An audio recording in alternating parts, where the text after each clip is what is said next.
All right, good evening. We're going to be talking about camera manufacturers. So, on the most ridiculous end of the spectrum, I have Hasselblad out here. Hasselblad has the H6D 100C medium format DSLR camera.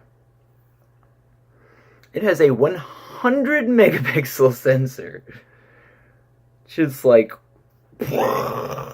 but it costs as much as a fucking sports car at $32,995. So that's $33,000. Okay, 33 grand for a fucking camera. No, I don't care if it's 1,000,000 megapixels and it can see inside of atoms. No. Hasselblad has a reputation for being basically the Ferrari of the camera world. And that's what they do. This thing is ugly though. It looks like some 70s relic. Like, I don't know. I flip this around to show you. I mean, who cares? It shoots 100 megapixel photos, right? But I care at that price tag. Okay. And that was backwards because I'm using the front camera to make a video. So, but 33 grand. Okay. Stupid. Okay. Apart from Hasselblad, let's see. Fujifilm full frame. The Hasselblad, your elitist nonsense. I'm not even gonna fuck with you. You're not even on the regular consumer radar. So yeah. Or even the mid-consumer radar. You're like, even top consumers are kind of sketch about making that kind of investment, I'm sure. Fujifilm. All right, so GFX 50S, $6,500 Fujifilm camera. Okay, we've come down in price a lot, but that's still like a motorcycle. Okay. We went from a sports car to a motorcycle to a slightly used motorcycle, maybe. It's a 50 megapixel sensor, so we cut the sensor size in half. That's still really ridiculous. And it's just really expensive. And the reason this is really expensive, even you would think, okay, according to Hasselblad, that should be $18,000 or $16,000, because that would be half of 32. Now Hasselblad's just ridiculous, but so is Fuji, and I'll show you why. Pentax has a full frame 50 megapixel camera that is much cheaper. Still not cheap, but yeah, it's selling at Adorama Camera and Walmart of all places for $4,350. B&H, for some reason, as much as I love you, you're selling it for $7,000, and that doesn't make any sense. I don't know who's going to buy from you. I certainly would not. KEH camera, you're marked about 4,800 versus 4,350. That's already now over Adorama and Walmart. So I was surprised that Walmart's carrying that. So 50 megapixel full frame. That's like, wow. All right. I thought Walmart didn't know what the heck they were doing. They only bought like T5Is and stuff. Now with the note of T5I, Canon, I don't know what the heck you're doing with your full frame. The 5D Mark IV is a great camera. It is a great camera. But the 5D Mark IV is a full frame camera.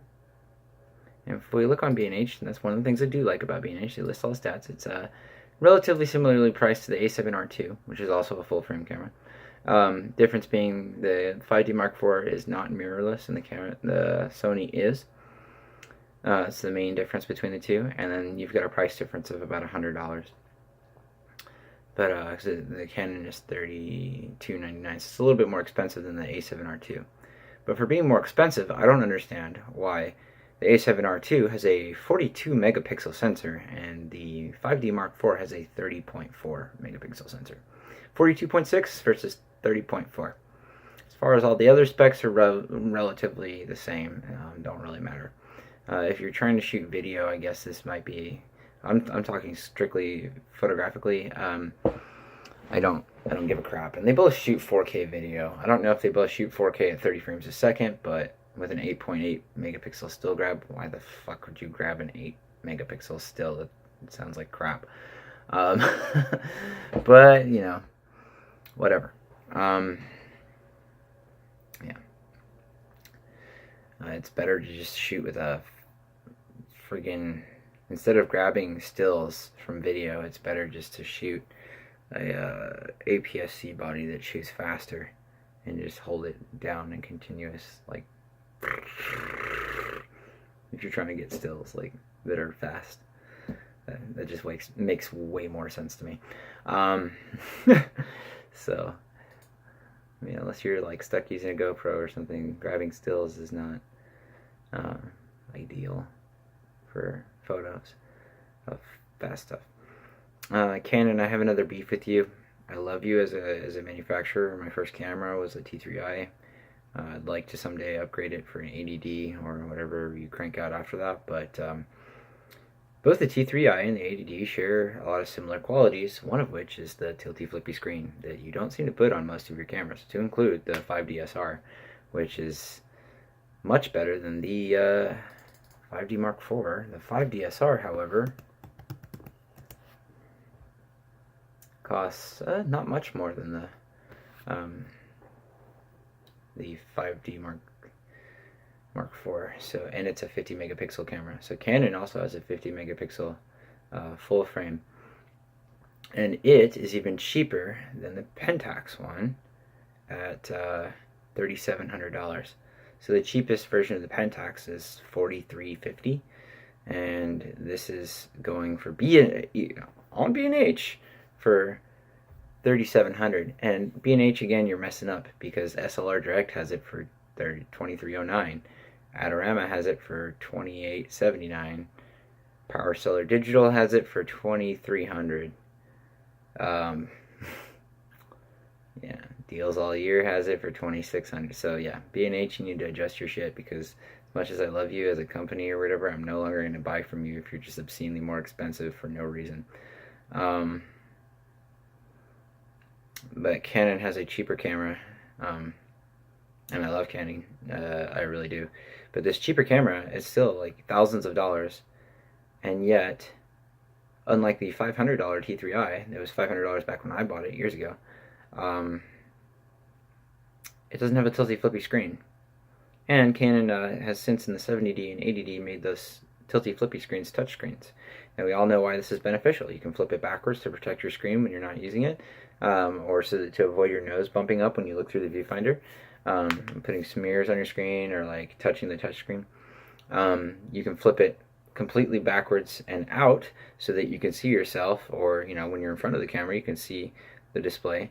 You can flip it at various different angles. If you're going low, you can flip it down. If you're going high, you can flip it this way, like down at you. All kinds of stuff. It's invaluable. And being able to flip it backwards to protect the screen from getting scratched and stuff, that's just ridiculously good. But the 5DSR has a fixed screen. It's like, why buy a super nice camera if the thing that you're going to be looking at the most, and your clients and everybody is going to be looking at the most, is going to, I mean, you'll be looking through the viewfinder a lot, but not everybody else is. No.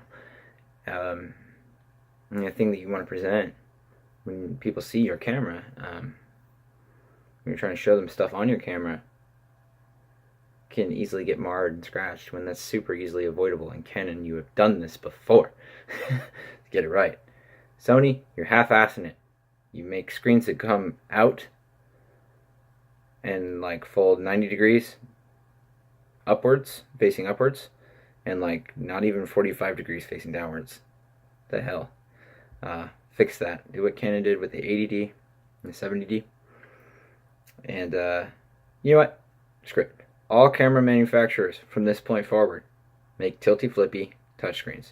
Not just tilty screens, not just flippy screens, not tilty flippy screens that aren't touch screens with touch focus. Tilty flippy screens with touch screens and touch focus, so that when you go through menus, you can tap on exactly what you want, not have to thumb through everything button wise. And when you want to focus, you can just tap on it, and so that you can look at your LCD in live view at various different angles, which opens up an entire new world of possibilities for shooting, because you can only get to like so low to the ground before you can't see through even your viewfinder anymore because the angle's too sharp. But with the tilty flippy screen, you could put the camera backing all the way the viewfinder to the ground and have it flip forward and still see what you're going to see in the live view display. So it just opens up this entirely new space for angles and perspectives.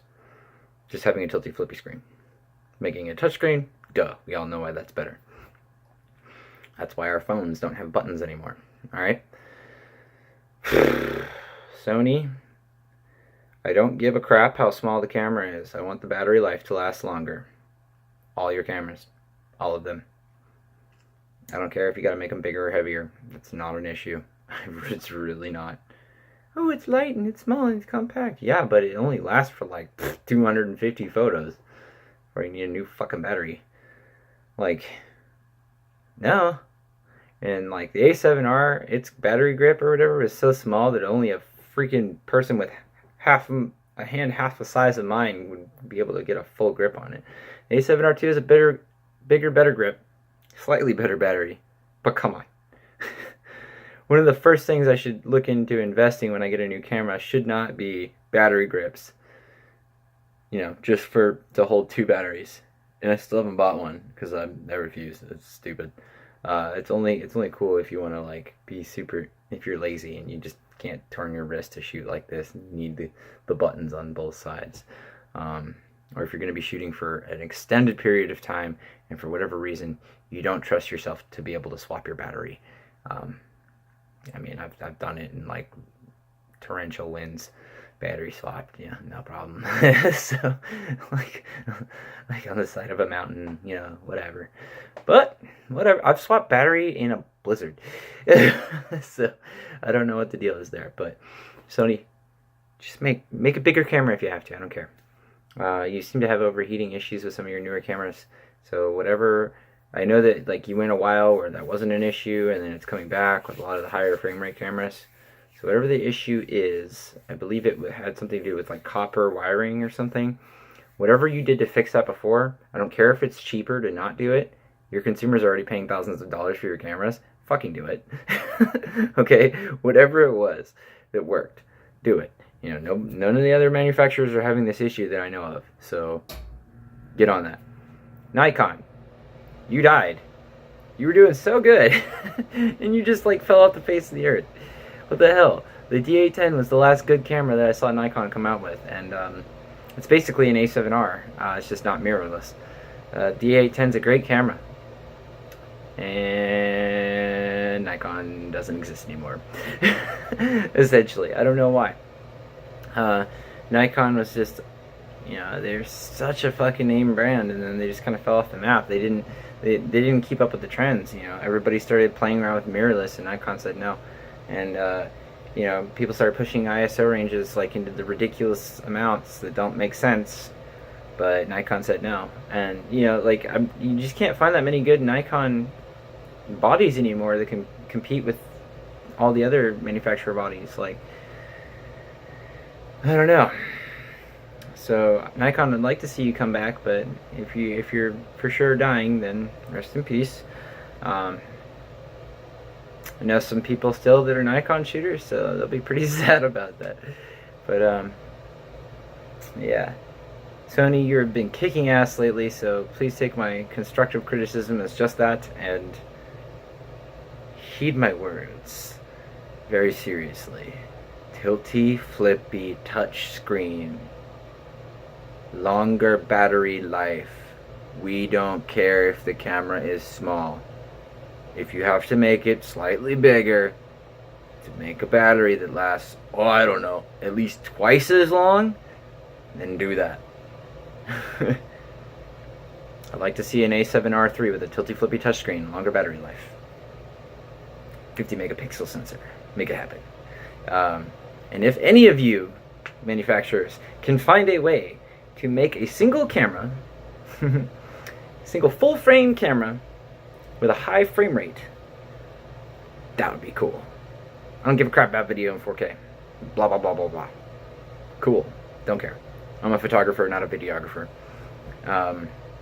But if you can make a camera that is full frame, 50 megapixels or higher, and shoots like 12 frames per second, and has a tilty flippy touchscreen,